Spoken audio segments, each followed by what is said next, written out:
أعوذ بالله من الشيطان الرجيم. بسم الله الرحمن الرحيم. يا بني إسرائيل اذكروا نعمتي التي أنعمت عليكم وأني فضلتكم على العالمين. واتقوا يوما لا تجزي نفس عن نفس شيئا ولا يقبل منها شفاعة ولا يؤخذ منها عدل ولا هم ينصرون. فإذ نجيناكم من آل فرعون يسومونكم سوء العذاب يذبحون أبناءكم ويستحيون نساءكم وفي ذلكم بلاء من ربكم عظيم.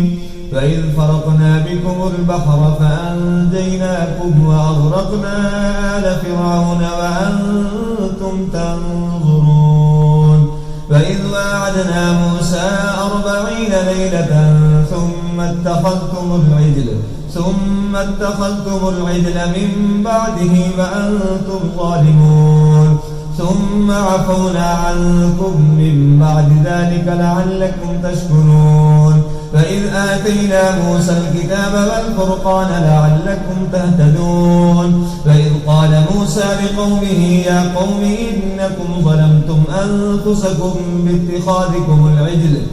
باتخاذكم العجل فتوبوا إلى بارئكم فاقتلوا أنفسكم ذلكم خير لكم عند بارئكم فتاب عليكم إنه هو التواب الرحيم.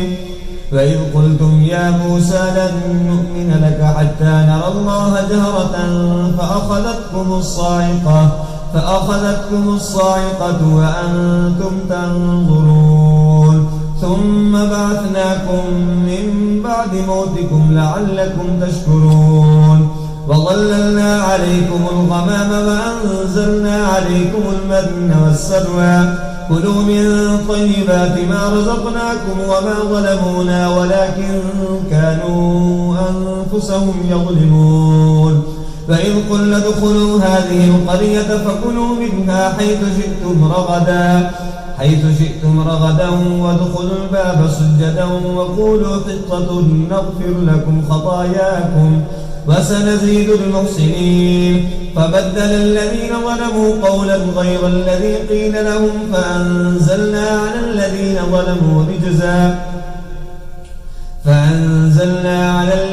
ظلموا رجزا من السماء بما كانوا يفسقون. فإذ استسقى موسى لقومه فقلنا اضرب بعصاك الحجر فانفجرت منه 12 عينا قد علم كل أناس مشربهم كلوا واشربوا من رزق الله ولا تعثوا في الأرض مفسدين.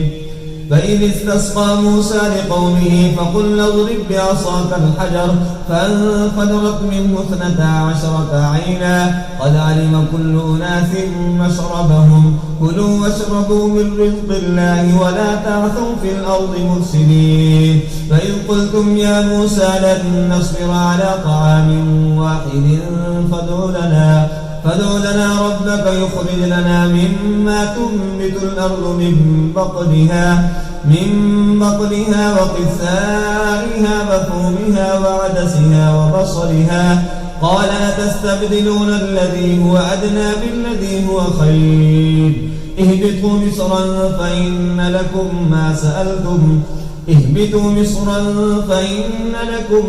سألتم وضربت عليهم الذلة والمسكنة وباءوا بغضب من الله ذلك بأنهم كانوا يكفرون بآيات الله ويقتلون النبيين بغير الحق ذلك بما عصوا وكانوا يعتدون.